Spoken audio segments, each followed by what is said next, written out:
जय हिंद एवरीवन। मेरा नाम निखिल उपाध्याय है। आप मेरा चैनल निखिल उपाध्याय मीडिया देख रहे थे। हम अपनी क्लास 12 की एनसीईआरटी कर रहे थे। ये हमारा पार्ट 3 ऑफ द वीडियो है। तो चलिए शुरू करते हैं। आज हमें शुरू करना है टाउन्स एंड ट्रेड। अब हम बात करना थी कैसे न्यू सिटीज हमें एमर्ज होती हुई देखने को मिलेंगी।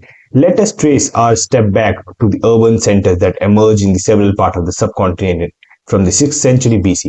अब हम देखते हैं 6th सेंचुरी बीसी के आते आते हमें काफी सारे अर्बन सेंटर्स अलग अलग जो सब कॉन्टिनेंट्स में देखने को मिलेंगे जो कि एमर्ज होते, जो कि अभी डेवलपिंग फेज में थे। As we have seen many of these were capital of mahajanapada. जो अलग अलग अर्बन सेंटर्स हमें डेवलप होते हुए दिखे हैं वो अलग अलग महाजनपद के हमें क्या थे, कैपिटल्स देखने को मिले थे। Virtually all major city towns were located along the routes of communication। अब जो मेजर टाउन जो डेवलप हो रहे थे वो कहाँ पे थे? अब कोई भी टाउन डेवलप होता है वो हमेशा आसपास की लोकेशन देख के डेवलप होता है। तो इनने भी कहाँ पे डेवलपमेंट ली थी? उन मेजर लोकेशंस पे, मेजर रूट्स पे, जो कि कम्युनिकेशन का जरिया बन सकते थे। Some such as Pataliputra were on the riverline routes. अब जैसे पाटलिपुत्र है वो क्या है, रिवरलाइन रूट पे, मतलब कि नदी के किनारे पे है।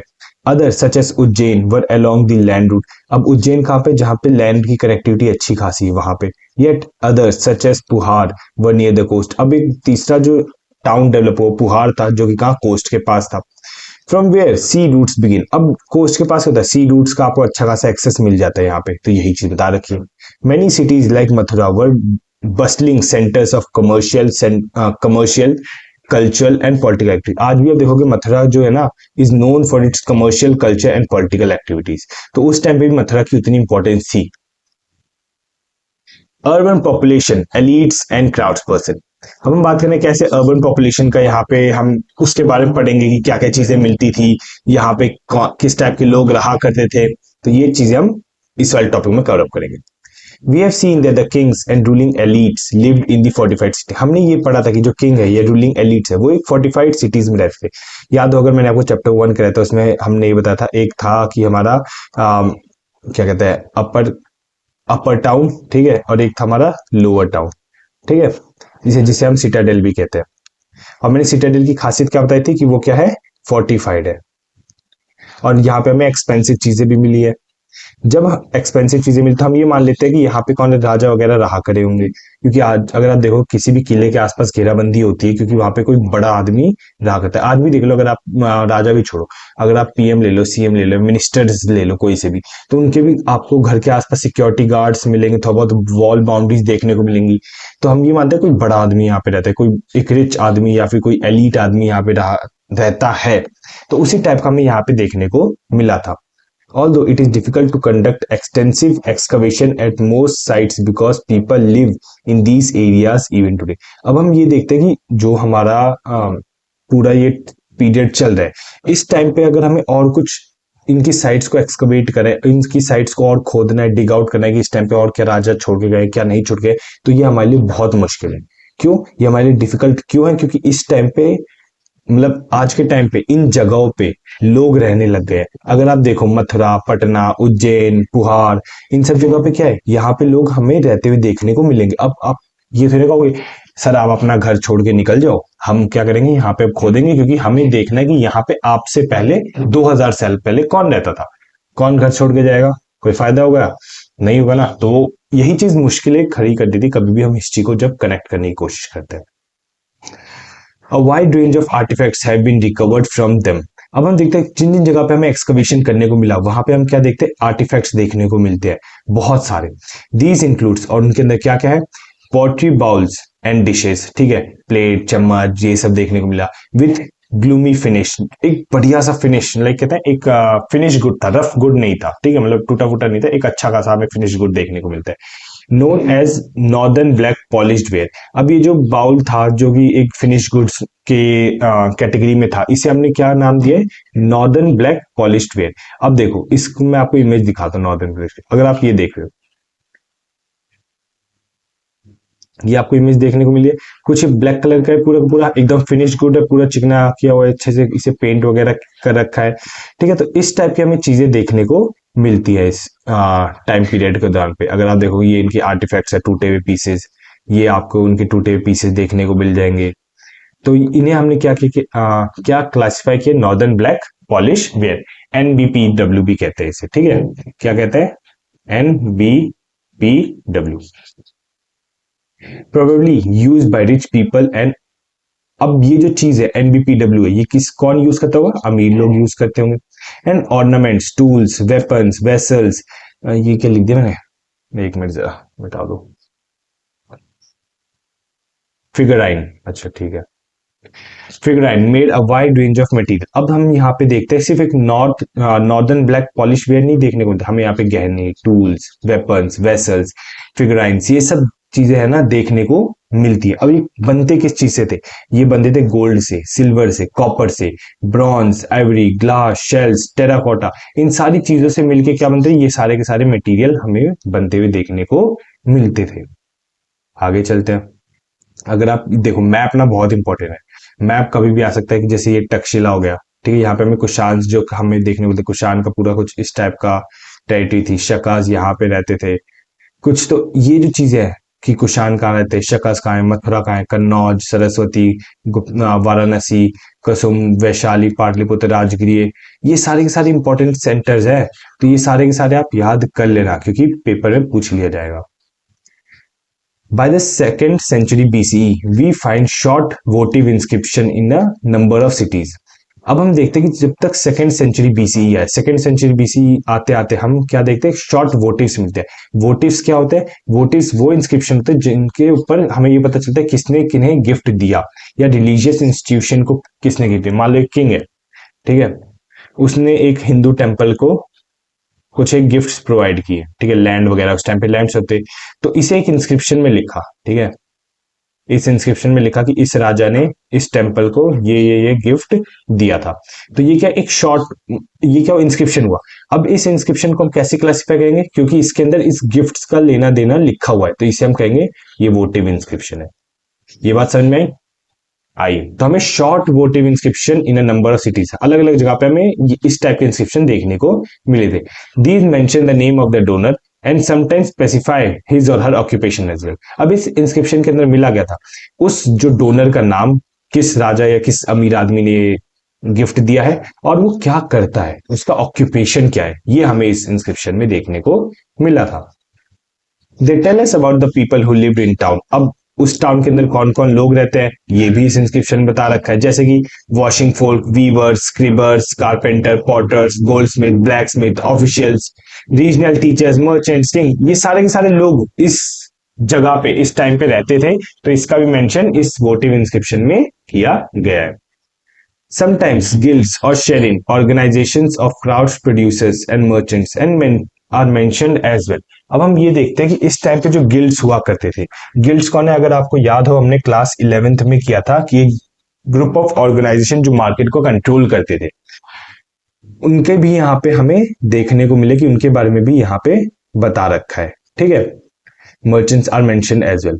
These guilds probably procured raw material, regulate production and marketed the finished good. अब ये guilds करते क्या थे, कहीं एक जगह से इन्हें क्या उठा लिया, रॉ मटेरियल उठाया, अब फिर उसे लेके गए हमने कहा बी जगह पे, जहां पे उन्होंने उसे क्या किया, क्लीन किया, उसे बनाया, अच्छा खासा उसे डेकोरेट किया, और किसी सी जगह पे जाके उन्हें क्या कर दिया, उन्हें सेल आउट कर दिया। तो यही चीज है, उन्हें रॉ मटेरियल को प्रोक्योर किया जहां से उठाया, उन्हें प्रोडक्शन लाइन में लाया जहां पे उन्हें उसे प्रोड्यूस किया, क्लीन किया, और उसे फिर तीसरी जगह पे जाके क्या किया, मार्केट के दिया, मतलब जो फिनिश प्रोडक्ट है उसे बेच दिया।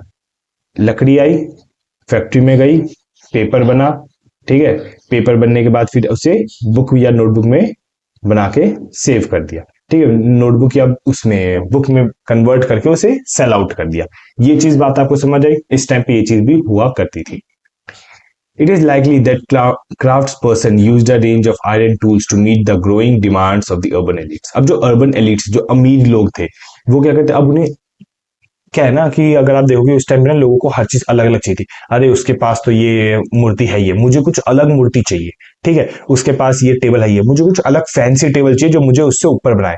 तो उस टाइम के जो अर्बन एलिट्स थे, आज भी ऐसा होता है, ठीक है, कोई बड़ी बात तो है नहीं, तो उस टाइम के अर्बन एलिट्स ना अलग अलग चीजों की खोज में थे कि हमें ये भी चाहिए, ये भी चाहिए, कुछ अलग देखने को मिलता है। तो इस टाइम के जो क्राफ्ट्स पर्सन थे वो अलग अलग आयरन टूल्स का इस्तेमाल करते थे कि ये जो अर्बन एलिट्स की जो डिमांड है, जो ये क्राफ्ट्स मांग रहे हैं, जो डिजाइन मांग रहे हैं, तो ये हम इन्हें पहुंचा पाए, इन्हें अलग अलग वेराइटीज तक इन्हें लाइक अलग अलग वेराइटीज इन्हें दे पाए हर टाइम टू टाइम, तब जाके हमारे साथ जुड़े रहेंगे। और इससे क्राफ्ट्स पर्सन का भी फायदा तो होता ही था। अब हम बात करें कैसे जो ट्रेड है इस सब कॉन्टिनेंट में बढ़ता हुआ देखने को मिला था। From the 6th century BC, land and river routes crisscrossed the subcontinent and extended in the various directions over land into Central Asia and beyond, and over sea from the ports and the dotted the coastline extending from urban seas to East and North Africa and North and West Asia. देखो through the bay of Bengal and south east China. अब यहाँ पे बोल के रखा है, इतना मैंने बड़ करके तुम्हें बता दिया, बट सिंपल से इसमें क्या बता रखा है कि इस टाइम पे 6th सेंचुरी बीसी में हम ये देखते हैं कि जो लैंड है और रिवर के जो रूट्स है अब वो धीरे करके क्या होते डिस्कवर हो रहे थे, क्रिस क्रॉस होते, मतलब कि हम यहाँ देखते हैं कि नई नई रूट्स की यहाँ पे डिस्कवरी हो रही थी और अब ट्रैवल करना और भी ज्यादा आसान हो गया था as compare to past world में। हम देखते हैं जो ओवरलैंड है, मतलब मान लो इंडिया की कनेक्टिविटी सेंट्रल एशिया से अच्छी खासी हो गई थी, अफगानिस्तान से क्रॉस करते हुए हम यूएई वगैरह, इजिप्ट, आज के टाइम जो कंट्री वहां पे भी जा सकते थे। फिर हम देखते हैं कि ओवरसी ट्रेड्स भी होता हुआ देखने को मिला था, सी के रूट्स भी हमें देखने को मिले, पोर्ट्स वगैरह यहाँ पे डेवलप किए गए थे, कोस्ट लाइन्स यहाँ पे हमें डेवलप होती हुई देखने को मिली थी। अरेबियन सी से हम कहाँ जा सकते थे, नॉर्थ अफ्रीका पे भी या फिर वेस्ट एशिया भी हम जा सकते थे। फिर हम देखते हैं बे ऑफ बंगाल का हम रास्ता यूज करते, वाटर का रास्ता यूज करते चाइना जा सकते थे। तो ये सारी डिस्कवरीज यहाँ पे होती हुई देखने को मिली थी। Rulers often attempt to control these routes, possibly by offering protection for a price. अब हुआ कि जो रूलर्स थे वो क्या कर रहे थे, इन रूट्स को कब्जा करते। क्यों कब्जा कर रहे थे? क्योंकि उन्हें पता था अगर किसी को इस रूट से जाना है, किसी को अपना ट्रेड बना के रखना है, तो इस रूट से जाएगा ही जाएगा। जब वो इस रूट से जाएगा तो मैं उससे क्या करूंगा, उसकी प्रोटेक्शन के लिए उससे प्राइज मनी ले लूंगा। मान लो ये आप देखोगे आज के टाइम पे भी अगर आपने कोई स्टेट क्रॉस किया, मान लो मैं जब दिल्ली से यूपी जाता हूँ तो मैं क्या करता हूँ, यहाँ बीच में एक चेक पॉइंट आ गया, ठीक है, एक टैक्स, रोड टैक्स जिसे हम कहते हैं, ठीक है, रोड टैक्स आगे की यहाँ की जो सड़कें हैं आगे की हमने मेंटेन कर रखी है, तो आप यहाँ पे रोड टैक्स देके जाओ हमें। ये तो नॉर्मल बेसिक्स है। उस टाइम पे ऐसा रोड टैक्स वगैरह तो कुछ होता नहीं था। यहाँ पे किंग है, ठीक है, इस किंग के ये पूरा रास्ता है, इस रास्ते से अगर मतलब ये पूरा इलाका है, इस इलाके से अगर ये रास्ता जा रहा है, ठीक है, तो किंग यहाँ पे क्या लगा देता है, एक बैरिकेटिंग, ठीक है, वो क्या लगा देगा, एक बैरिकेटिंग लगा देगा और यहाँ पे अपने कोई गार्ड्स को बैठा देगा और कहेगा कोई भी अगर मर्चेंट्स या कोई भी आदमी इस रूट को ट्रेवल करना चाहेगा तो उससे क्या ले लो, कुछ एक अमाउंट, मान लो 10 रुपए, उस 10 रुपए उससे ले लो। और जब वो हमारे इलाके में यहां से लेके कंप्लीट यहां तक के इलाके में, जब इस पूरे इलाके में, तो यहाँ पे जो भी सिक्योरिटी होगी, जो भी प्रोटेक्शन होगा, ठीक है, कि कोई जो गुंडे लोग हैं वो उसे ना छेड़े या गुंडे लोग उसे ना तंग करे, ये क्या होगा, इसकी जिम्मेदारी कौन लेगा, राजा लेता हुआ देखने को मिलेगा। एक मिनट जरूर ना, हाँ सॉरी, वो थोड़ा ना शॉर्ट सर्किट सा होने लग गया था। कहाँ पे थे हम? हाँ, तो उन्हें एक प्राइस देना पड़ता था उस किंगडम के, उस राजा के उस टेरिटरी से गुजरने के लिए, कि राजा उसे प्रोटेक्शन प्रोवाइड करे जितनी दूर तक उसकी टेरिटरी है। आगे, those who traverse these routes including peddlers who probably travels on foot and merchants who travel by caravans and of bullocks, carts, pack and mill। अब हम देखते हैं यहाँ पे दो टाइप के हमें लोग ज्यादातर देखने को मिलते हैं, एक पैदल चलने वाले और एक मर्चेंट, ठीक है। पेडलर्स कौन हो गए, जो पैदल जाते थे। मर्चेंट्स किस में जाते हैं, कारवान या फिर और जो बुलक कार्ट्स होगी उनमें जाते हुए हमें देखने को मिलते थे। Also there were seafarers who ventures were risky but highly profitable। अब हम यहाँ पे देखते हैं कि हमें यहाँ पे सी फेयरर्स भी देखने को मिलते हैं। सी फेयरर्स कौन होते हैं, ये लोग, आपको इमेज से ही पता चल जाएगा कि ये लोग कौन है, ठीक है, ये कौन है, ये सी फेयरर्स है, ठीक है, जिनका काम क्या है, सी रूट्स या फिर क्या कहते हैं, इन रूट्स को क्या करना है, डिस्कवर करना है, ढूंढना है, लाइक ट्रेवल करना है। इनका काम क्या है, मुश्किल सा काम है कि नहीं, बट फिर भी इन्हें करना है क्योंकि पैसे जरूरी है, but highly profitable। Successful merchants designated as मसतवान, मसुतवान, एक मिनट यार,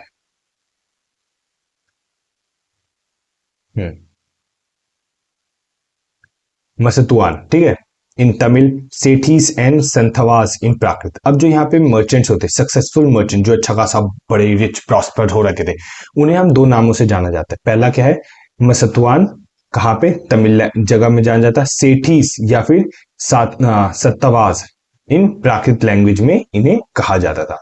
कुड बिकम इनॉर्मसली रिच। अब ये सक्सेसफुल है, कोई भी अगर आदमी सक्सेसफुल होगा तो एक बात तो लॉजिक सी है कि वो क्या है, इनॉर्मसली रिच, मतलब बहुत अच्छा खासा पैसा उनके पास होगा ही होगा।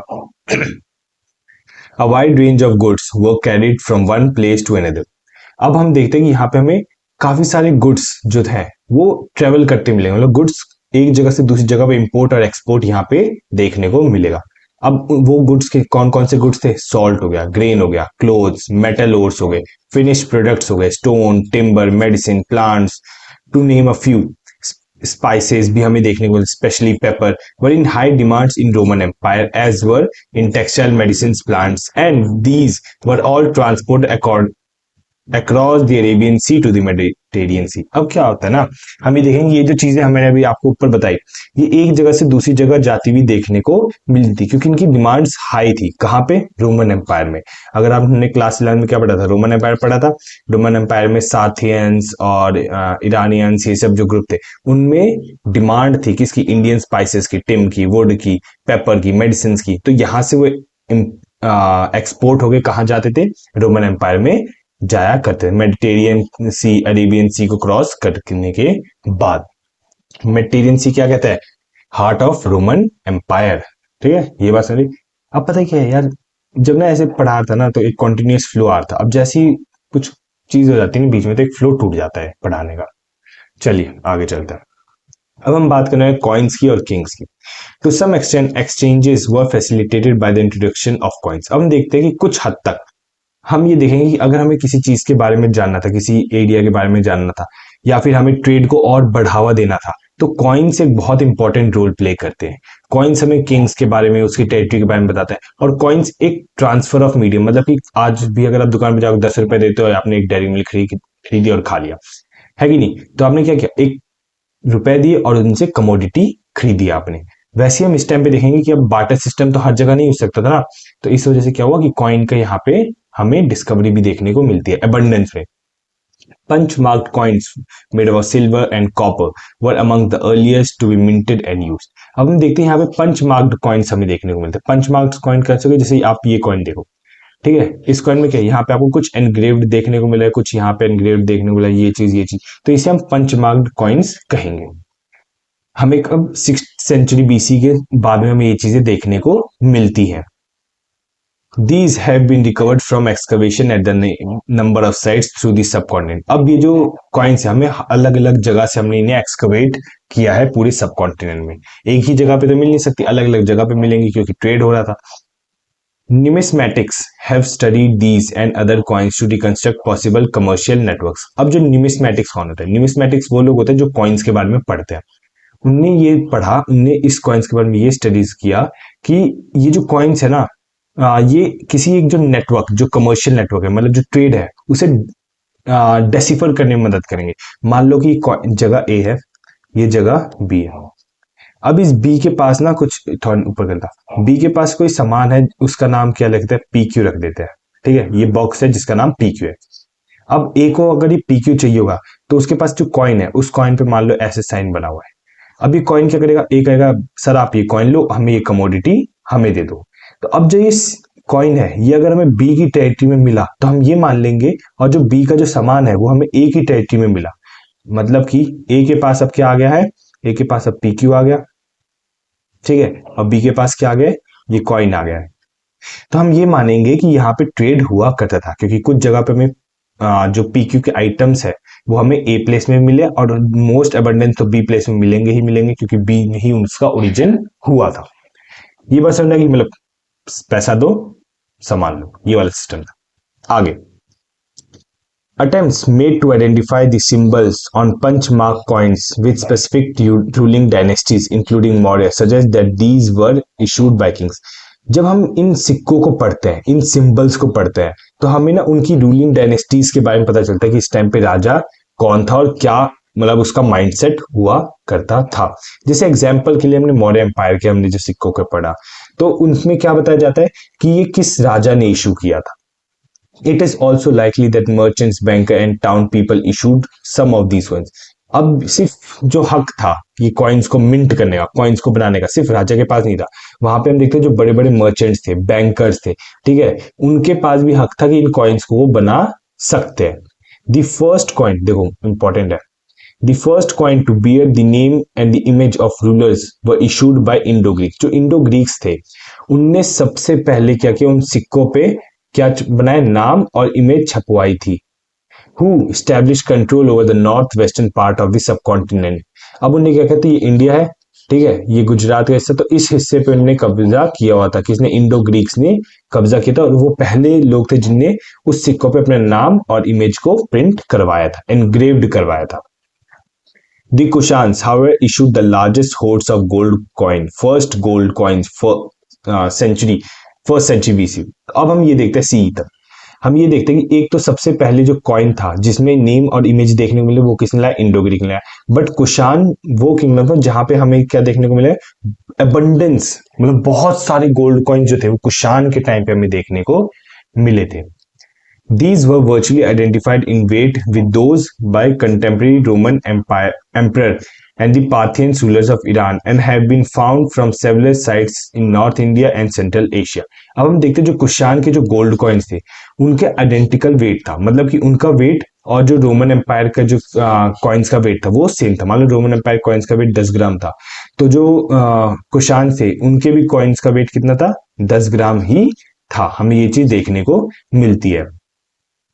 अब इसी टाइम जब कुशान यहाँ इंडिया पे रूल करने आया था, जो हुकूमत करने आया था, उसी टाइम पे रोमन एम्पायर भी चल रहा था, पार्थियन एम्पायर भी चल रहे थे। उनके और कुशान के कॉइन ना कुछ हद तक हमें सेम देखने को मिले थे वेट्स में।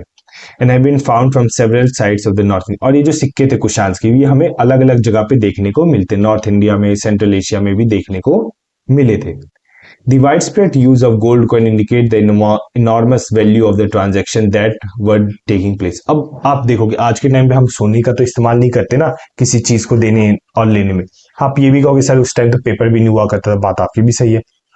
बट अगर इतनी अबंडेंस में किसी गोल्ड कॉइन का मतलब लेन देन के लिए या फिर ट्रांजैक्शन के लिए यूज हो रहा है, तो हम ये मान सकते हैं एक बहुत ही एनॉर्मस वेल्थ, एक बहुत ही एनॉर्मस वैल्यू किसी चीज की होगी, या फिर एक वेल्थ जो होगा इस पूरे सब कॉन्टिनेंट में ट्रेवल करा था एक जगह से दूसरी जगह पे।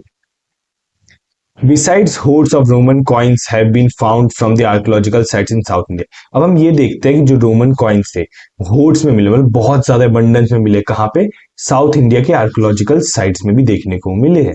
It is obvious that network of trade were not confined within the political boundaries। South India was not part of Roman Empire, but there were close connection through the trade। अब हम ये देखते हैं कि हमें पता है कि जो साउथ इंडिया है ना, उसे रोमन एम्पायर ने, या फिर हम देखते हैं उनपे रोमन एम्पायर ने कब्जा नहीं किया था, बट फिर भी हमें एक उनका एक ट्रेड नेटवर्क देखने को मिलेगा, कहाँ पे, साउथ इंडिया में। यही चीज बोली गई है, the network of trade were not confined with in the political boundary. मतलब अगर ये एरिया, ये बॉक्स बना रहा हूं, ये एरिया अगर रोमन एम्पायर का है, ठीक है, तो इसके मतलब ये नहीं है कि सिर्फ इस कॉर्नर से इस कॉर्नर में ट्रेड होता था या इस कॉर्नर से इस कॉर्नर में ट्रेड होता था, ऐसा नहीं है। ये ट्रेड कई बार क्या होता है, इस रोमन एम्पायर से बाहर भी जाता हुआ देखने को मिला था, जो कि बाहर का एरिया कौन सा था हमारा, साउथ इंडिया। ये बात आपके समझ में आई। चलिए, coins were also issued by tribal republic such as the Yudhayas of Punjab and Haryana। Archaeologists have unearthed several thousand copper coins issued by Yudhayas, pointing to the later interest and the participation in the economic exchange। अब हम देखते हैं कि सिर्फ coin ना सिर्फ हमें सिर्फ बड़े बड़े जगहों से नहीं देखने मिले, हमें कॉइन ना कुछ ट्राइबल रिपब्लिक्स, मतलब ट्राइबल जहां पे सिर्फ आदिवासी लोग रहा करते थे, वहां से भी हमें देखने को मिले। जैसे कि एग्जाम्पल के लिए पंजाब में एक ग्रुप रहता है जिसका नाम क्या है, युद्धयास, ठीक है, पंजाब और हरियाणा में एक ग्रुप रहता है जिसका नाम क्या है, युद्धयास। इनने भी क्या किया था, इनने भी सेवरल थाउजेंड कॉपर कॉइन्स को प्रिंट करना शुरू किया था, बनाना शुरू किया था। अब इससे हमें क्या पता चलता है कि इनका भी इंटरेस्ट जो है वो किस में आने लगा था, इकोनॉमिक एक्सचेंज में, ट्रेड वगैरह में भी इनका इंटरेस्ट हमें बढ़ता हुआ देखने को मिला था। Some of the most spectacular gold coins were issued by Gupta rulers। The earliest issues are remarkable for the purity। अब जो सबसे, ये देखो, सबसे प्योरेस्ट, मतलब सबसे बढ़िया क्वालिटी ऑफ गोल्ड जो था वो हमें कहाँ देखने को मिला था, वो हमें देखने को मिला था गुप्ता के टाइम पे, ठीक है, गुप्ता रूलर्स के टाइम पे हमें देखने को मिला था। The earliest issue of remarkable of the purity, मतलब उसके कॉइन्स को किस लिए जाना जाता है, क्योंकि वो सबसे प्योर था। These coins facilitated long trade, long distance transactions from which Kings also benefited. अब ये जो ट्रेड्स थे, जो ये कॉइन्स थे, सॉरी ट्रेड्स कर रहा हूँ, ये जो कॉइन्स थे, ये क्या होता है, एक लॉन्ग डिस्टेंस ट्रेड में मदद करते थे, इसकी वजह से राजा को भी फायदा होता था। क्यों? क्योंकि कहीं और का, मान लो जो गुप्ता रूलर है या फिर कोई और रूलर है, इस ए बंदे ने क्या किया, गोल्ड कॉइन इशू किया और वो गए हैं बी टेरिटरी में। बी टेरिटरी में गोल्ड की ना जो है एबंडेंस कम है, बी टेरिटरी में गोल्ड का जो खदान माइंस जो है वो कम मिलता है। तो जो बी किंग है, ठीक है, उसे फायदा हुआ कि नहीं हुआ, क्योंकि उसकी कंट्री में तो गोल्ड गोल्ड आ रहा है। ये बात समझ में आई? तो इस टाइप का भी हमें देखने को मिला था, इस टाइप का भी बेनिफिट कह सकते हैं, ठीक है। From the 6th century onwards finds of gold coins taper of. अब हम ये देखते हैं 6th century के बाद क्या देखने को मिला, जो गोल्ड कॉइन्स धीरे धीरे हमें कम होते हुए देखने को मिले थे। Does this indicate that there was some kind of economic crisis. अब इससे क्या हमें ये साबित होगा कि क्या उस टाइम पे उस कंट्री में कुछ इकोनॉमिक क्राइसिस हो रहा था, या उस कंट्री में हमें कुछ तंगी देखने को मिली थी, क्योंकि गोल्ड का एक्सचेंज हो, तो मतलब ये बात तो सिंपल है कि उस टाइम पे बहुत अच्छा खासा इनॉर्मस वैल्यू का एक्सचेंज रहा था। बट धीरे धीरे करके जब कोई चीज की वैल्यू, मतलब कोई चीज का इस्तेमाल कम लग जाए, तो मतलब उसकी वैल्यू कम होने लग जाती है, या फिर हम ये कह सकते हैं कि उस कंट्री में कुछ इकोनॉमिक क्राइसिस चल रहे होंगे। Historians are divided on this issue. अब जो हिस्टोरियंस है उनकी भी अलग अलग पर्सपेक्टिव है इस चीज को लेकर। पहला क्या है, पहला ये, some suggest that with the collapse of Western Roman Empire, long distance trade declined, and this affected the prosperity of the state, communities, and region that had benefited from it. अब बोला गया है कि आपने पढ़ा था कि जब रोमन एम्पायर था, सबसे पहले हमारा वेस्टर्न रोमन एम्पायर टूटा था। तो हम ये देखते हैं जैसे जैसे वेस्टर्न रोमन एम्पायर टूटा था, वैसे वैसे जो ट्रेड का जो जरिया था इंडिया के साथ जुड़ने का, वो भी डिक्लाइन होता हुआ देखने को मिला था। जब ट्रेड डिक्लाइन होती है तो कंट्री प्रॉस्पर करने में, उसे मतलब कंट्री को ग्रोथ में बहुत मुश्किलें होती हैं। तो हम ये देखते हैं कि जो स्टेट है उसे मतलब डेवलप होने में प्रॉब्लम होने लगी थी। जो कम्युनिटी थी जिन्हें फायदा होता था ट्रेड से, उन्हें भी प्रॉब्लम होने लगी। जो रीजन है वो भी सफर करा था, क्यों, किस वजह से, वेस्टर्न रोमन एम्पायर के टूटने की वजह से। दूसरा ग्रुप क्या कहता है, other argue that new towns and network of trade started emerging around the time. अब हम दूसरा ग्रुप कहते हैं कि जो अलग अलग न्यू टाउन्स और नेटवर्क जो थे यहाँ पे हमें डेवलप होते हुए देखने को मिले थे। अब इससे कैसे, इससे गोल्ड कॉइन की कैसे तंगी हो सकती है, गोल्ड कॉइन का यूज कैसे कम हो सकता है, ये हम अभी बताता हूं तुम्हें। They also point out that though finds of coins that coins कहाँ भूल गया, they also point out that though finds of coins of that time were fewer, coins continue to be mentioned in inscription and text. Could it be that there are fewer finds because coins were circulated rather than being hoarded? अब हुआ क्या, जब नए नए towns emerge हुए, नए नए networks emerge हुए, तो जो एक्सचेंज सिर्फ ए और बी के बीच में हो रहा था, ठीक है, ए ने इसे कुछ सामान दिया, बी ने इसे गोल्ड कॉइन दी। अब ये जो चीज थी, ये ए सी से भी कर रहा था, ए डी से भी कर रहा था, ए ई से भी कर रहा था। तो हम ये देखते हैं जो कॉइन्स जो सिर्फ एक ही जगह पे मिलने होते थे, मान लो यहाँ 100 कॉइन्स मिलते, अब वो 10 कॉइन यहाँ चले गए, 20 कॉइन यहाँ चले गए, 30 कॉइन यहाँ चले गए। और वैसे ही जो कॉइन थे वो ऐसा था नहीं कि अबंडेंस में थे, वैसे ही वो पहले से कम थे और डिस्ट्रीब्यूट हो गए। तो इसी की वजह से हम ये मान सकते हैं जो पहले यहाँ 100 दिख रहा था, यहाँ 50-60, अब यहाँ पे हमें 40 देखने को मिल रहा था। तो हम ये कंक्लूजन कह सकते हैं कि हाँ, क्या पता जो नए नए टाउन्स ट्रेड्स हो रहे थे, इस वजह से उस जगह पे गोल्ड का अबंडेंस या गोल्ड का जो पहले जो 100 सिक्के आते, अब वो इसी वजह से अब कम हो गए, 40 पे हो गए। ये बात समझ में आई? आगे चलते हैं, ठीक है। Back to basic. अब हम इसमें क्या पढ़ने वाले हैं कि इसमें जो ये चीज है ना, कि अब हम हिस्ट्री को हमने कैसे डिकंस्ट्रक्ट किया, ये इसमें पढ़ने वाले। अब डेसिफर्ड ब्राह्मी, ब्राह्मी और खरोष्टी दो टाइप की स्क्रिप्ट है, लैंग्वेज नहीं है, पहले बता रहा हूं आपको मैं पहले बता रखा है। जो ब्राह्मी स्क्रिप्ट है वो हमें कहा लेफ्ट टू राइट देखने को मिलेगी, और जो खरोष्टी है वो क्या है, राइट टू लेफ्ट देखने को मिलेगी लिखती हुई, ठीक है। ये बात समझ, मान लो ए बी सी डी, ठीक है, और यहाँ पे क्या है, ए बी सी डी, कुछ इस टाइप का हमें देखने को मिलेगा। ब्राह्मी में कुछ हमें राइट लेफ्ट टू राइट, और खरोष्टी में राइट टू लेफ्ट। ये बात समझ। चलिए, most scripts used to write modern Indian languages are deciphered from Brahmi, the script used in most Ashokan scripts. अब क्या हुआ, आज के टाइम पे जो हम देखते हैं जो इंडियन लैंग्वेजेस है वो किससे डिराइव होके आई है, वो ब्राह्मी स्क्रिप्ट से डिराइव होके आई है। अब ब्राह्मी स्क्रिप्ट हमें ज्यादातर कहाँ देखने को मिलेगी, अशोका के इंस्क्रिप्शंस में देखने को मिलेगी। From the late 18th century, European scholars aided by Indian Pandits worked backward from contemporary Bengali Devanagari manuscript comparing their life with older specimens. अब हम देखते हैं कि जो हिस्टोरियंस है, क्या होता है जब आप वॉक कर रहे हो तो पहले 1 बोलते हो, 2 बोलते हो, 3 बोलते हो, 4 5 6 7, बट जब आपको आप खड़े यहाँ पे हो, ठीक है, अब आपको पीछे का नहीं पता, तो आप क्या करोगे, 7 से 6, फिर 5, फिर 4, फिर 3, फिर 2, फिर 1, कुछ इस तरीके से आप जाने की कोशिश करते हो, है कि नहीं? वैसे ही हिस्टोरियंस ने करने की कोशिश की। प्रेजेंट डे है, प्रेजेंट डे से थोड़ा सा पीछे गए, फिर उसके बाद थोड़ा सा और पीछे गए, थोड़ा सा और पीछे गए, फिर एंड टाइम पे वो जीरो पे आगे खड़े थे जहां पे उन्हें होना चाहिए, जहां पे उस चीज के बारे में उन्हें इंफॉर्मेशन चाहिए। ठीक है, तो यहाँ पे हम ये चीज देखते हैं कि जो यूरोपियन स्कॉलर्स है और जो इंडियन पंडित की मदद से वो क्या करते हैं, पीछे जाने लग गए, मतलब कि धीरे धीरे करके वो अपना पास्ट को खोजने लग गए थे। ये बात सुने, और क्या था, बार बार ये बात समझ में आ गई, क्लास की आदत हो जाती है ना, क्लास में जब बोल रहे होता है कि ये बात समझ में आ गई, ये बात समझ में आ गई, तो एक अटेंशन मिलता है, तो वही चीज यहाँ पे मैं बार बार बोल देता हूँ। Scholars who studied early inscriptions sometimes assumed these were Sanskrit, although the earliest inscription were in fact in Prakrit. अब क्या हुआ, जब जब हिस्टोरियन जो स्कॉलर्स थे इन चीजों को, इंस्क्रिप्शंस को पढ़ रहे थे, तो उन्होंने ये चीज एज्यूम की, ये जो चीजें है ना, ये क्या है, संस्कृत भाषा में लिखी हुई है, बट ये संस्कृत ना होके क्या थी, प्राकृत लैंग्वेज थी। It was only after decades of painstaking investigations by the several epigraphists that James Spencer was able to decipher Ashoka Brahmi in 1830.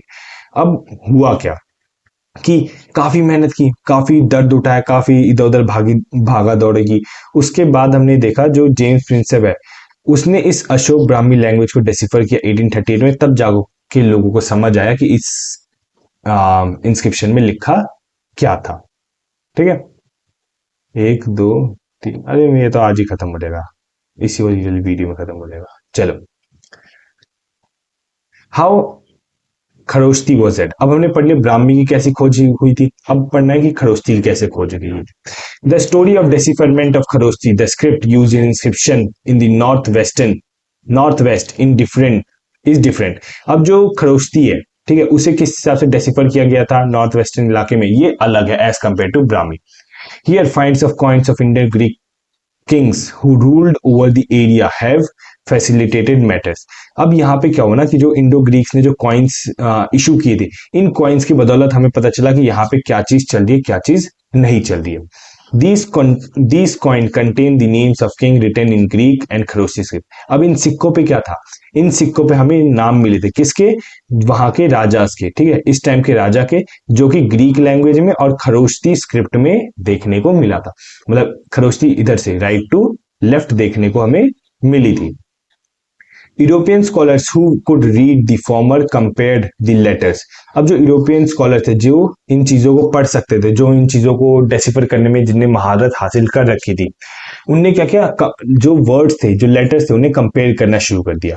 For instance the symbol of A could be found in both scripts for writing name of अपोलोडोटस।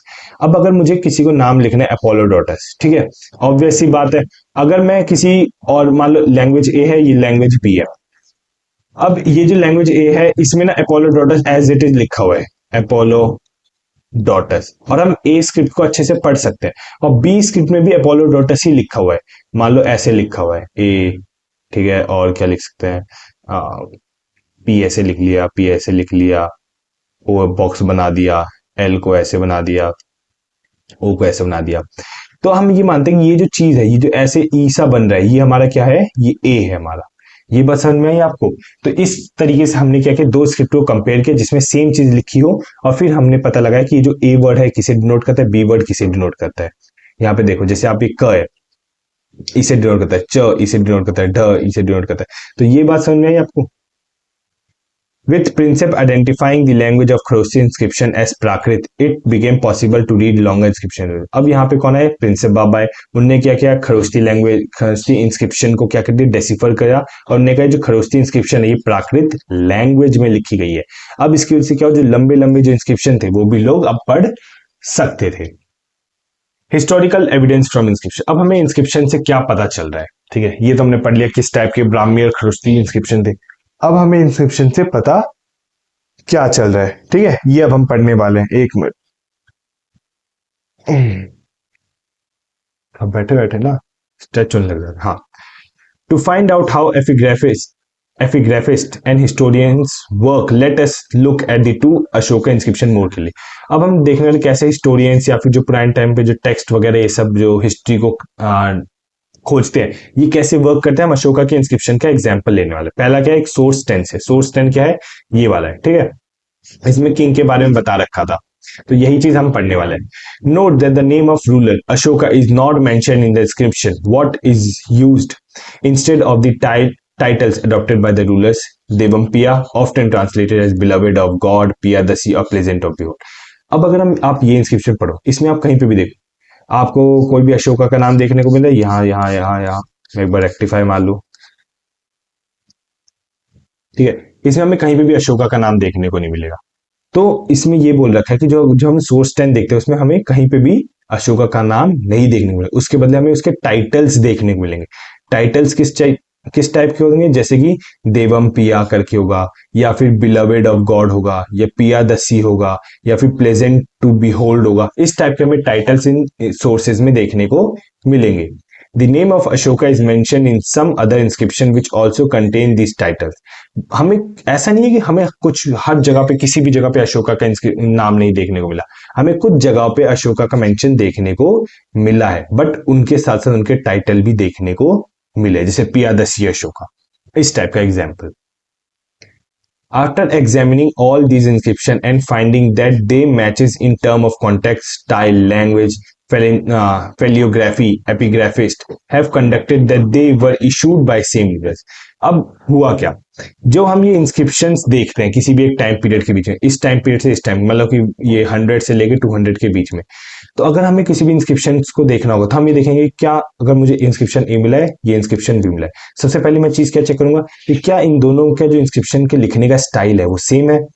तो अगर same होगा तो yes भाई, अगर इन दोनों के लिखने का जो तरीका क्या कह सकते हैं, जो कॉन्टेक्स्ट है सेम है, तो हाँ चलो ठीक है। तीसरा, मतलब हम क्या करें, कंपैरिजन करते हैं। अगर हमें बहुत सारी सिमिलैरिटीज इन दोनों इंस्क्रिप्शन में मिल जाती है तो हम क्या कंक्लूड करते हैं, ये कंक्लूड करते हैं कि इसे सेम रूलर ने क्या किया होगा, लिखवाया होगा। You may also have noticed that Ashoka claims that earlier ruler had no arrangement to receive reports। If you consider the political history of the subcontinent prior to Ashoka, do you find the statement is true? Historians have to constantly access statement made in inscription to judge whether they are true, plausible, possible और exaggerating। ठीक है, exaggeration होगा। अब बोला गया अशोका है सिर्फ you have notice that Ashoka claim.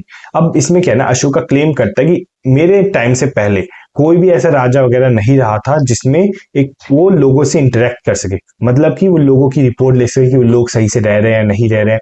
तो अशोका ये चीज क्लेम करता है, बट हिस्टोरियंस कहते हैं कि क्या ये हमेशा सही हो सकता है, क्या पता ये गलत हो, क्या पता अशोका सिर्फ अपनी बढ़ाई करने के लिए ऐसा कह रहा हो। तो ये चीज हम एकदम आंख बंद करके इन चीजों पर भरोसा नहीं कर सकते, क्योंकि एट द एंड लिखवाया तो एक ही आदमी ने ना, तो इस वजह से हम इस चीज के ऊपर भरोसा नहीं कर सकते। Students have constantly access statement made in inscription to judge whether it is true, plausible or exaggerated। यही चीज बता रखी है। Did you notice that there are words within the bracket? Epigraphists sometimes add these to make the meaning sentence clear। This has to be done carefully to ensure the intended meaning of the author not changed। अब अगर आप कभी भी कोई inscription पढ़ोगे या कोई भी आप एपिग्राफिस्ट जो है, वो मान लो ये इंस्क्रिप्शन है, इसमें कुछ ऐसे ऐसे लिखा हुआ है, तो एपिग्राफिस्ट क्या करेगा, इसे डेसिफर करेगा। ठीक है, this is a boy who want. अब उसे अगर कोई चीज समझानी है कि हु वांट का मतलब क्या है, तो ब्रैकेट में लिख देंगे इसका मतलब होता है ये चीज, फलाने चीज। तो एपिग्राफिस्ट क्या करता है, इन चीजों को जब डेसिफर करता है, इन्हें क्या करता है, ब्रैकेट कुछ वर्ड्स अगर उसे लगे कि ये टफ है या फिर लोगों को समझ नहीं आ सकते, तो क्या करेगा, उनके मीनिंग को या फिर उस सेंटेंस को और क्लेरिफाई करने के लिए ब्रैकेट्स में कुछ वर्ड्स को एड अप कर दिया जाएगा। जैसे अब यहां देखो, बीइंग कैडेट प्लॉसिबल इन अ प्लैंक। अब ये क्या है, ये आपको समझाया गया कि किस टाइम पे ये चीज हो सकती है।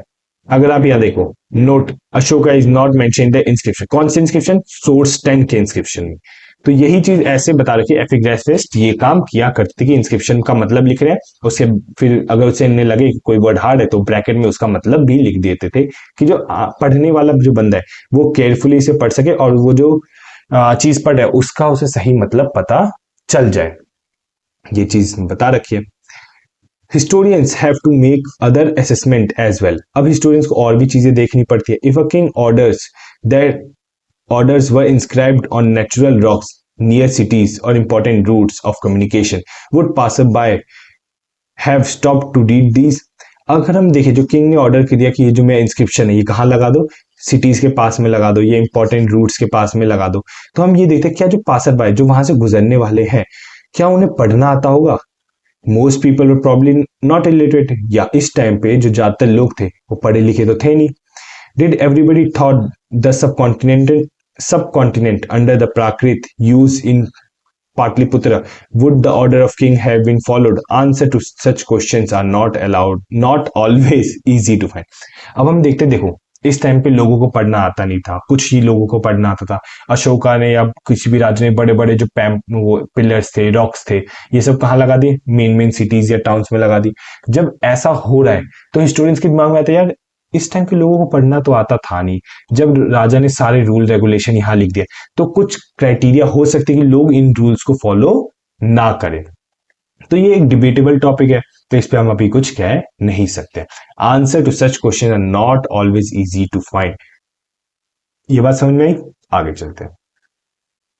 Some of these problems are evident if we look at the Ashoka inscription source 11। अब दूसरा इंस्क्रिप्शन की बात की जो कि सोर्स 11 की बात की गई है, ठीक है। सोर्स 11 किसके? कलिंगा वॉर के बारे में बता रखे कि जैसे जो अशोका था उसने क्या सोचा था कि मैं पूरे इंडिया पे कब्जा करूंगा, और वो काफी जगह बहुत अच्छा खासा लड़ा भी, बट जब वो कलिंगा आया, ठीक है, उसने देखा कि हजारों से लाखों मतलब कि हम देखते हैं हजारों लोगों की यहाँ पे क्या हुई थी, मृत्यु हो गई थी, तो उसे बहुत बुरा लगा। और उसके बाद उसने ये जो अपना किंगडम वगैरह छोड़ने का सोचा कि मैं कोई भी टेरिटरी पे अटैक वगैरह नहीं करूंगा, मैं क्या करूंगा, बुद्धिज्म एडॉप्ट करूंगा। तो सोर्स 11 में यही चीज मेंशन की गई, which has often been interpreted as reflecting the anguish of the ruler as well as making changes in his attitude toward warfare. अब सोर्स 11 में क्या बता रखा है कि उस टाइम पे जो राजा था उसे कितना दुख था इस वॉर के बाद कि इतने सारे लोगों की मृत्यु हो गई, और किस वजह से? फालतू की एक जमीन के टुकड़े की वजह से। और फिर उसका जो हृदय परिवर्तन था, उसका जो एटीट्यूड होता है वो वॉर के खिलाफ क्या होता है, चेंज होता हुआ देखने को मिलेगा। As we shall see, the situation become more complex once we move beyond reading the inscription to face value. अब हम देखते धीरे धीरे क्या है, as we shall see the situation become more complex once we move beyond the reading of inscription. अब अगर हम कई बार क्या होता है कि सिर्फ इंस्क्रिप्शन पे ही पूरा रिलाई नहीं कर सकते, कई बार हम इंस्क्रिप्शन से जब आगे बढ़ के कोशिश करते हैं कि और चीजें समझने के लिए, तो क्या होता है वो कॉन्फ्लिक्ट ला देता है एक हिस्टोरियन के माइंड में कि ये चीज सही है, ये चीज सही है, ये दोनों का मर्जर सही है या दोनों गलत है। ये चीज हमें देखने को मिलेगी। ज्यादा हिस्टोरियंस एविडेंस, हाँ, इंस्क्रिप्शन सोर्स 10 हो गया, सोर्स 11 हो गया। While Ashoka inscription have been found in the present day Orissa, the one depicting his anguish is missing. In other words, the inscription has not been found in the region that was conquered. अब हम ये देखते हैं अशोका जो inscription है वो हमें present day Orissa में देखने को मिला, बट उसमें जो एंग्विश, जो उदासी थी अशोका के वॉर जीतने की, देखो अशोका वॉर जीता था फिर भी उसके मन में उदासी थी कि इतने लोग मर गए थे, वो वाला इंस्क्रिप्शन यहाँ पे हमें मिसिंग देखने को मिलता है। और जगह पे देखने को मिलता है बट उड़ीसा में नहीं। In other word, inscription has not been found in the region that was conquered. अगर हम ये कह सके जो जिस इलाके में, जिस हिस्से को अशोका ने कैप्चर किया था उस जगह पे हमें ये इंस्क्रिप्शन देखने को नहीं मिला था, एंग्विश वाला, ठीक है, उदास वाला। What are we to make of that? Is it that the anguish of the recent conquest was too painful in the region and therefore the ruler was unable to address the issue? अब इसका reason क्या हो सकता है कि जहां पे अशोका ने कॉन्कर किया था उन जगह पे एंग्विश वाले जो इंस्क्रिप्शन है मिसिंग है। क्या ये हो सकता है कि वो जो दुख था वो इतना ज्यादा था, वॉज टू पेनफुल, जिसकी वजह से वो रूलर जो था उस दुख को अपने बता ही नहीं पाया कि वो क्या लिखे उस पिलर में, ठीक है। इतना ज्यादा कई बार होता है कि अगर आप ज्यादा दुखी हो आप बता नहीं पाते आप क्यों दुखी हो, क्या रीजन है, किस चीज से आपको खुशी मिल सकती है, तो वही वाली चीज यहाँ पे बता रखी है। अभी जो इंस्क्रिप्शन है इनकी कुछ ना कुछ लिमिटेशन होगी, कुछ ना कुछ पाबंदी होगी। ऐसा तो होगा नहीं कि जो इंस्क्रिप्शन है ये हर चीज आपको ढूंढ के ला देंगे, आओ सर ये रहा इंस्क्रिप्शन में लिखा है, जो लिखा है वही सही है। या फिर हम ये नहीं कह सकते इस इंस्क्रिप्शन में आपको हर चीज मिलेगी, नहीं, कुछ ही चीजें मिलती है, बहुत ही लिमिटेड नॉलेज है इंस्क्रिप्शन में। By now, it is probably evident that there are limits to what epigraphist can reveal. Sometimes there are technical limitations. अब मैंने वही चीज बोली, एपिग्राफिस्ट जो है या एपिग्राफी है वो हर चीज रिवील नहीं कर सकती, हमें कुछ ना कुछ लिमिटेशंस देखने को मिलेगी. Letters are very faintly engraved and thus reconstruction were uncertain. पहली प्रॉब्लम क्या हो सकती है कि जो लेटर्स है वो बहुत हल्के हाथों से लिखे गए, जिसकी वजह से क्या है, टाइम टू टाइम आते हुए वो जो लेयर थी वो इरोड होती चलेगी. अब अगर हम देखें तो हमें रिकंस्ट्रक्ट करने में बहुत मुश्किल होती है. ऑल्सो इंस्क्रिप्शन में बी डैमेज और लिटिल मिसिंग. जो इंस्क्रिप्शन है वो क्या है, कई बार टूटे हुए मिल जाते हैं. अब मान लो मैं ए लिख रहा हूँ, ठीक है, ये ए लिखा हो, ये इंस्क्रिप्शन, अब क्या हुआ, ये इंस्क्रिप्शन यहाँ से टूट गया, ठीक है, इस हिस्से में से टूट गया. तो अब आपको ये हिस्सा पता नहीं चल रहा है कि ये क्या लिखा हुआ है, ठीक है, ये जो शेडेड वाला है ये आपको पता नहीं चल रहा है क्या लिखा है. अब आपके पास क्या है, सिर्फ एक डंडी है, ये एक डंडी है, एक ये डंडी है और ऐसे टूटा हुआ है. अब आप क्या समझोगे कि इसमें क्या मेंशन किया गया, आपको समझ नहीं आएगा. तो इसी वजह से बोला कई बार इंस्क्रिप्शन क्या है, डैमेज मिलते हैं या उनके लेटर्स क्या हो, मिसिंग मिलते हैं. मिसिंग मतलब बहुत हल्के हाथ से लिखा हो तो गायब ही हो गए. Besides, it is not always easy to sure about the exact meaning of the words used in inscription, some of which may be specific to particular place or time. अब क्या है, जो ये words हमें पता चलते हैं, जो वर्ड्स इन इंस्क्रिप्शन में आते हैं, हम इनका एग्जैक्ट मीनिंग भी नहीं पता कर पाते. क्यों? क्योंकि जो वर्ड्स है, जो लैंग्वेज है, वो टाइम टू टाइम, जगह टू जगह चेंज हो जाती है. तो यही चीज देखा, इंस्क्रिप्शन में जो लैंग्वेज लिखी गई, जो वर्ड्स लिखे गए हैं, उसे हम स्पेसिफाई नहीं कर सकते कि ये इस वर्ड का सिर्फ और सिर्फ यही मतलब है, क्योंकि हर अलग अलग जगह से अलग अलग टाइम के हिसाब से लैंग्वेज चेंज होती थी. If you go through the epigraphical journal, you will realize that scholars are constantly debating and discussing alternate ways to reading inscription. अब हम देखेंगे कि जो इसमें पता चलता है कि अगर हम जो हिस्टोरियंस है वो क्या कहते हैं, अलग अलग तरीके निकालते हैं कि हम कैसे एपिग्राफी को पढ़ सकते हैं.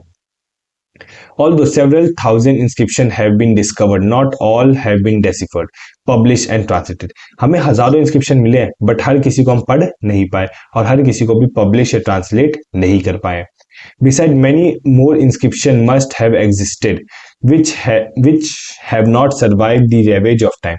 अब हम ये देखते हैं, सिर्फ हमें जो मिले हैं, जो 1000 मिले, 7000 के करीबन मिले, ठीक है, 7000 नहीं, मतलब सेवरल थाउजेंड जो हमें हजारों के करीबन मिले, उससे भी ज्यादा इंस्क्रिप्शन हो सकते थे, उससे भी ज्यादा इंस्क्रिप्शन हमें एग्जिस्ट या फिर आज भी है, बट हम उसे क्या क्या कहते हैं, वो बच नहीं पाए या फिर उनके ऊपर मकान बन गए हैं तो हमें पता ही नहीं है कि वो कहाँ दफन है.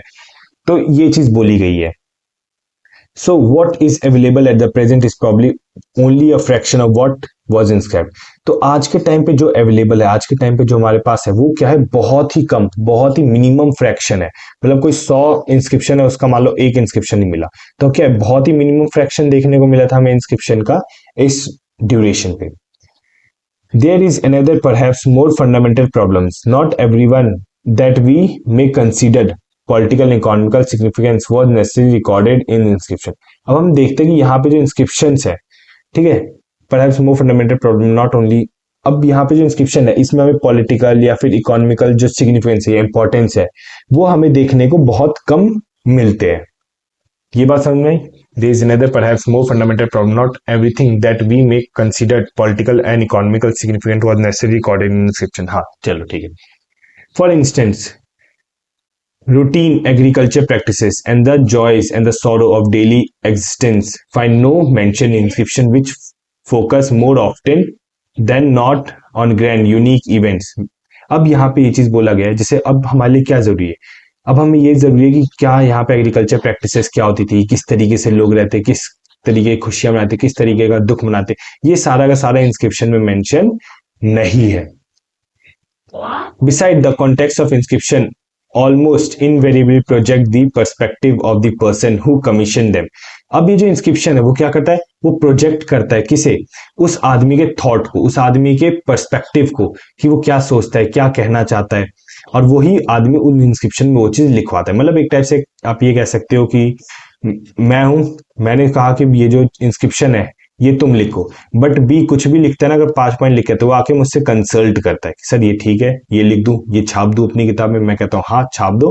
फिर उसके बाद वो क्या होती है, बुक जाके पब्लिश हो जाती है. तो उस टाइम पे बुक तो होती नहीं, उस टाइम पे क्या होता था, इंस्क्रिप्शन हुआ करता था, ठीक है, और वो इंस्क्रिप्शन लिखवाता तो एक ही आदमी था. तो इस वजह से चांसेस ये भी थे कि जो इंस्क्रिप्शन है वो क्या हो, सिर्फ उसकी बड़ाई, उसकी सिर्फ तारीफ ही करता हुआ देखने को मिले. As such they need to be juxtaposed with those perspective with others perspective so as to arrive at better understanding of the past। अब क्या हुआ, जो ये इंस्क्रिप्शंस है, जो ये राजा वगैरह ने लिखवाया है, इसे हमें क्या करना पड़ेगा, किसी दूसरे पर्सपेक्टिव के इंस्क्रिप्शन से मैच करना पड़ेगा, जिसकी वजह से हमें हिस्ट्री का अच्छा खासा पता चले। मतलब जब दो इंस्क्रिप्शन आएंगे, ये इंस्क्रिप्शन ए है, ये इंस्क्रिप्शन बी है, इन दोनों जो इंस्क्रिप्शन है वो एक ही राजा के बारे में बता रहे, एक ही किंग के बारे में बता रहे। बट अगर हम क्या करें, यहाँ पे 5 पॉइंट इसके बारे में लिखिए, 5 पॉइंट इसके बारे में लिखा है, और इसमें सेकंड पॉइंट, सॉरी, जो इसमें जो सेकंड पॉइंट है वो मैच कर रहा है और फोर्थ पॉइंट मैच कर रहा है, तो हम ये मान लेते हैं कि जो फोर्थ और सेकंड पॉइंट है ये तो कंफर्म ट्रू है, क्योंकि दोनों जगह पे हमें देखने को मिले। फर्स्ट अगर हमें इनमें से कहीं से भी मेंशन नहीं मिला तो हम ये मानते हैं फर्स्ट थोड़ा डाउटफुल केस हमें देखने को मिलेगा। यही चीज में बता रखी है। वही चीज की एपिग्राफी है, वो एक पूरा कंप्लीट अंडरस्टैंडिंग नहीं प्रोवाइड करता पॉलिटिकल इकोनॉमिकल हिस्ट्री का, जो कि हमने ऊपर पढ़ा था। Recent decades have seen much greater incorporation, ठीक है ठीक है ठीक है, यही चीज। ठीक है, तो यहाँ पे हमारा ये जो चैप्टर है ये खत्म होता है। यहाँ पे आप देखो copper plate inscription of the Karnataka, यहाँ पे कॉपर प्लेट पे जो इंस्क्रिप्शन इनग्राइब्ड किया हुआ है, ओ सॉरी क्या हो गया, हम्म, यही चीज है। चलिए ठीक है, तो अभी के लिए जय हिंद, और मिलते हैं अपनी नेक्स्ट वीडियो में। तब तक मुस्कुराते रहिए नेक्स्ट चैप्टर के साथ। Bye bye.